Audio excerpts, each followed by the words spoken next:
What if I told you there was a fighting game where Solid Snake could get in a fist fight with a literal Barbie doll, while Optimus Prime watches from the sidelines? No, it's not a fever dream. It's not a Smash Bros. Mod.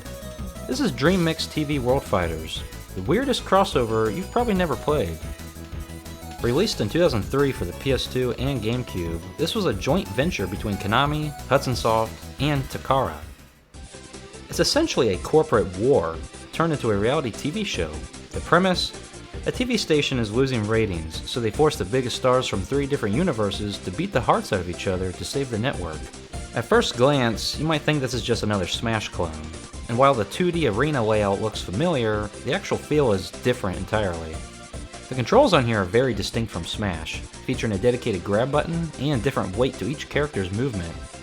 It might be hard at first to wrap your brain around the physics, but honestly, you get the hang of it rather quickly. The biggest twist to the gameplay is the heart system.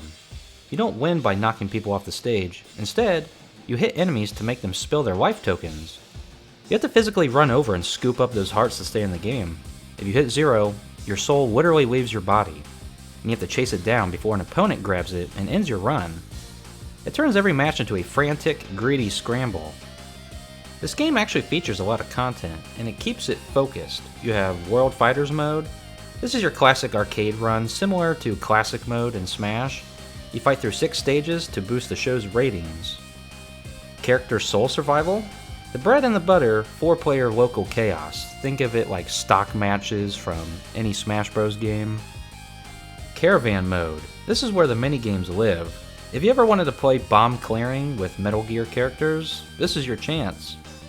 And finally, there's a library mode, a section to view character profiles and unlockable images. It also lets you see what rank you got in World Fighters mode, A through D.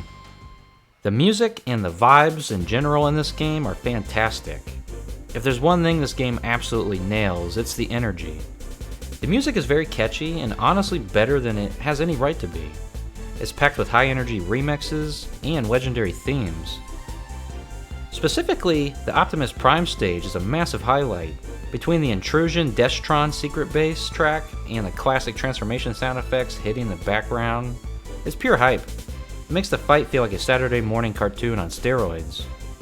This game features a roster of 17 playable characters, all from Konami, Hudson Soft, and Takara.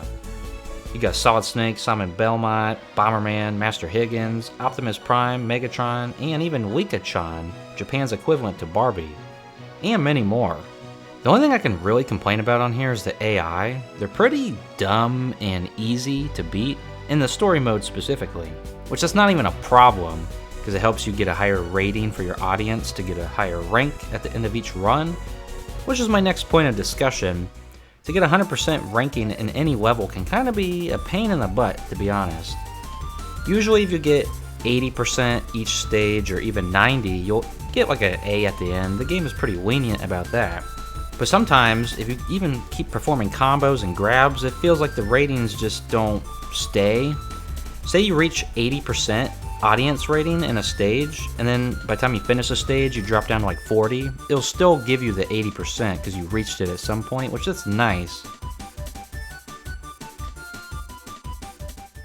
Honestly, this game is so addicting and so much fun, and I love it. It's a hidden gem, honestly.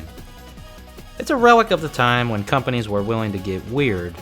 It's surreal, heart-snatching brawler that proves that even if you aren't Nintendo, you can still throw a pretty great party.